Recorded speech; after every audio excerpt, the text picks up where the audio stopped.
Really, nigga?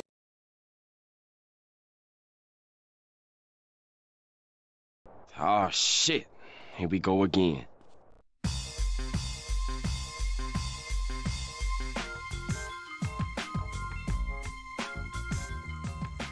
Well, howdy, partners. It's been a minute, but I'm at you. So I want to say first things first. Greetings to my family, my loved ones, my homies, my associates, my haters, and my congratulators. Y'all already know what it is. We in this bitch tonight. And y'all know me. The Fat Kid is definitely in the building. Got a little energy tonight. And we gonna talk about it. I ain't gonna take up all y'all time. I just wanna put a little something on your mind. It ain't even difficult, man. You know, I don't never hit y'all with them SAT questions or nothing. I hit y'all with real life shit. So, here we go. Today I was scrolling, looking through the internet, on YouTube, on a few other platforms.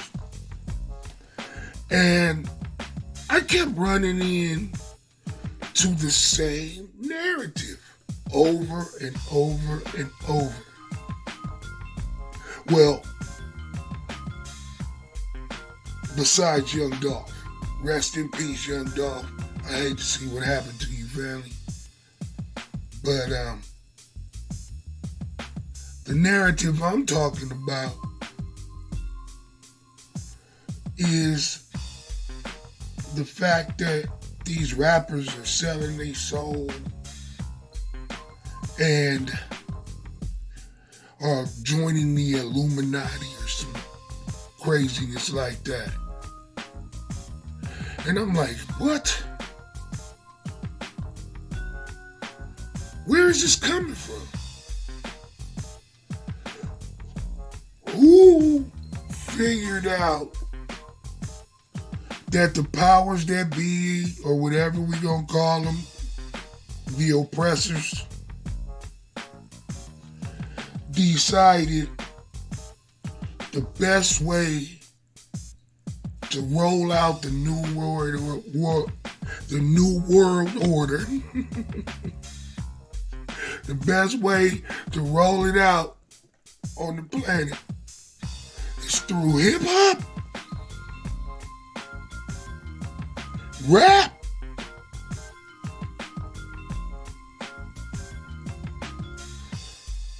the first thing I taught my kids in dealing with people, when they tell you something and you don't know much about it, the first thing you ask them is, why?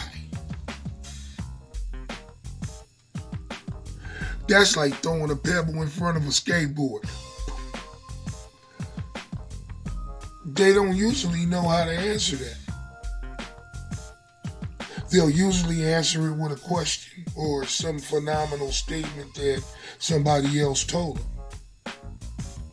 But my thing is, I want to know why they chose you.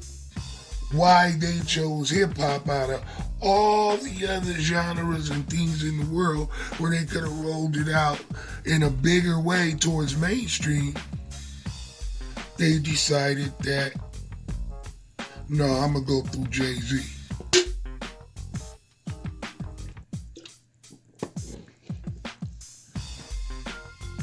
I'm waiting. Seriously, though. Why? Believe me, I understand, man. These folks are making a lot of money. But it's people making a lot of money. I forget who said it. I think it was Chappelle or one of them. But he said, if Bill Gates woke up with Oprah's money, he'd jump out of the window.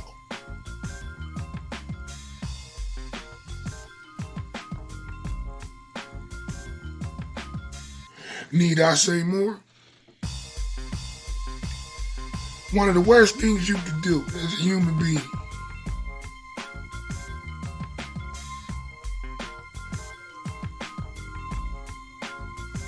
is to have a false perception of yourself. To believe at that moment where you're standing that you're more than what you really are. Or that you know more than you really know.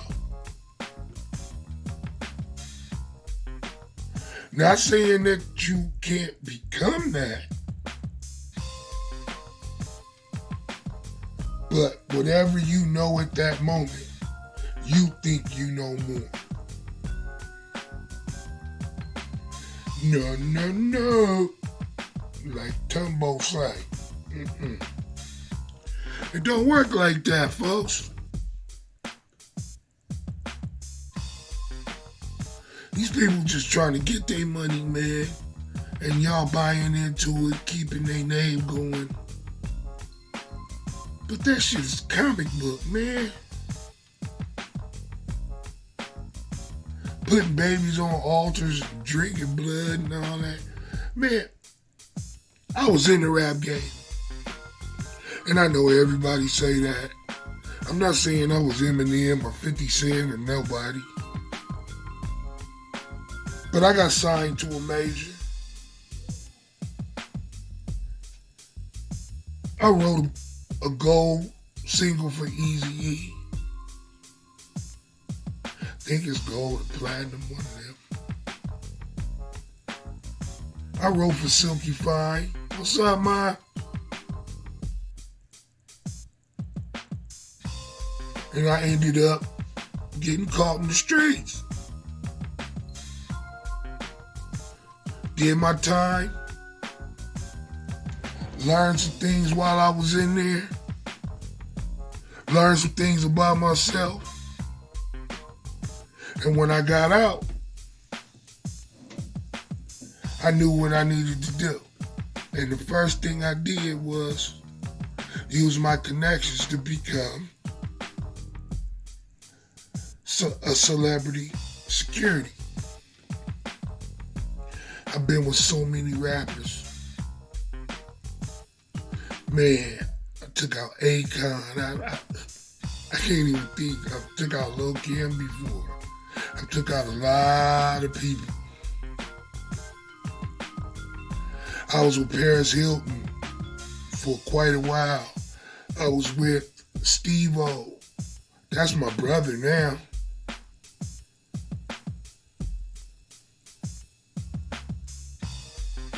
I worked for the Saudi royal family.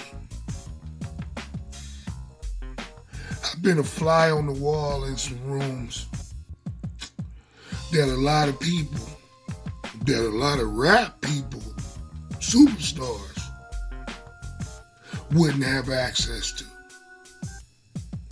I remember one night I was at a table at the Hard Rock Casino in Vegas, and it was Puff, J-Lo, Britney Spears, Steve-O, 50 Cent, and Tony Yayo. And me. It was one of the horseshoe bulls. And Tony, you never said nothing, but I know you remember this night, because me and you got to mixing it up with them fools that tried to touch your chain. Show some love, man. Shout out, touch your boy. I'm going to tag you in this, because we was mixing them, man, putting them in the blender. I know you remember. Anyway, keep it pushing. But I'm saying all that to say 80% of that shit that you hear is bullshit. And the other 20% is people being human beings. Human beings, when they get more than somebody else, they feel a sense of power. They feel a sense of control. And the only animal on the planet that we really haven't found a way to control is the human animal. Me and you. They can put us in a box, but we gonna still have our own ideas.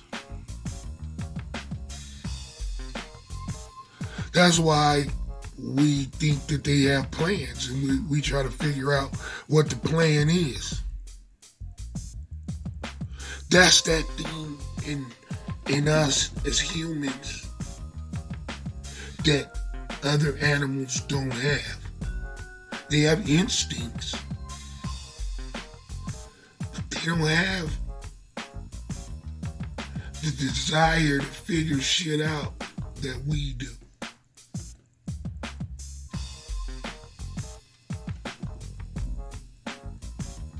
So people in power try to use their power to control other people.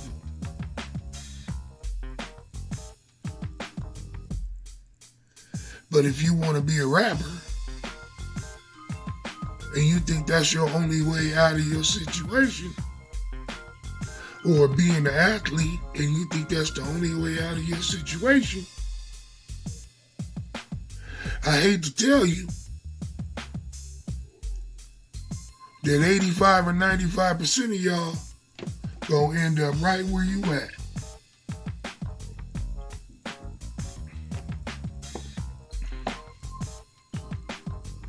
%, of the people that go to Division I colleges make it in the NFL or the NBA or the NHL.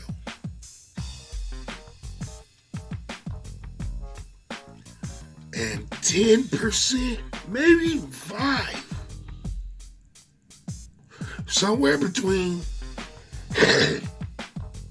5 and 10%. Like that Price is Right game, the little yodeler.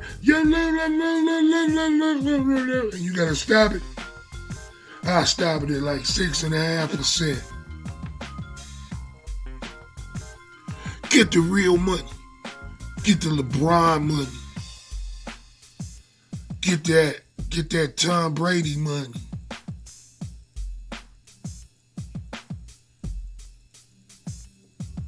Most cats get endorsements with local mattress companies and shit like that. Doing appearances for $1,500. Everybody ain't cashing out like you think. Everybody that make a record, man, ain't cashing out like Drake. For every cat that you hear make it, like NBA Youngblood and Lil Durk and Pooh Shiesty and Young Dolph and all them motherfuckers, for every one of them, it's 100,000 that fucked off their life trying to become that nigga. When if you put the same amount of effort and the same amount of time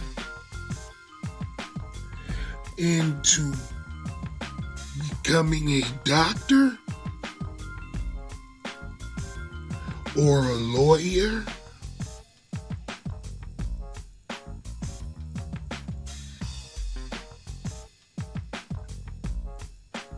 or a corporate head, it would not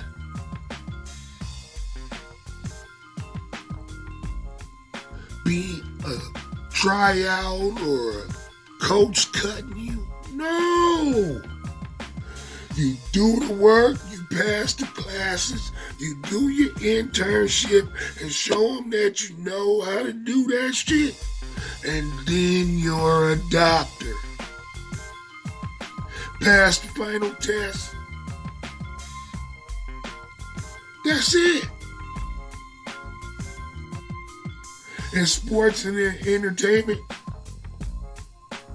it's either who dick you suck or luck of the draw. Roll of the dice.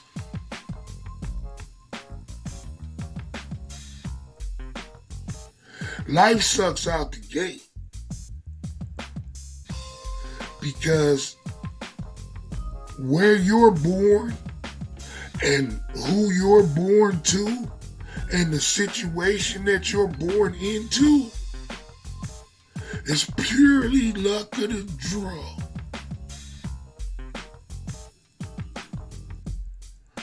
You could be born to smoked out Betty that live in a motel on the host road who don't know who your daddy is because he could be one of the tricks. Or you could be born to the Queen of England. It's like putting a quarter in the slot machine. Don't let nobody confuse you or tell you any different. So understand that your situation is just that, a situation. But you gotta do what you gotta do.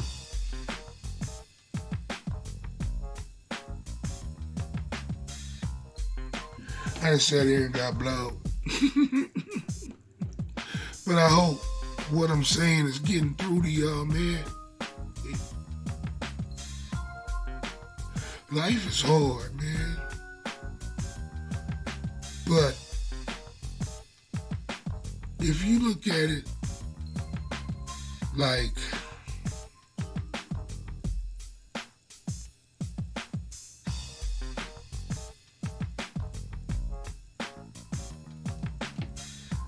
if it was easy, everybody'd be the man. Then how much would it be worth?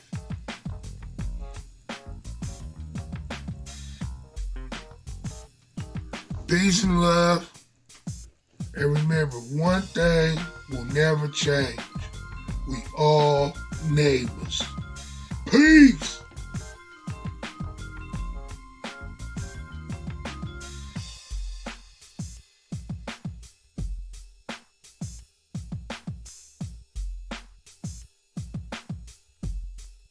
Screw you guys, I'm going home.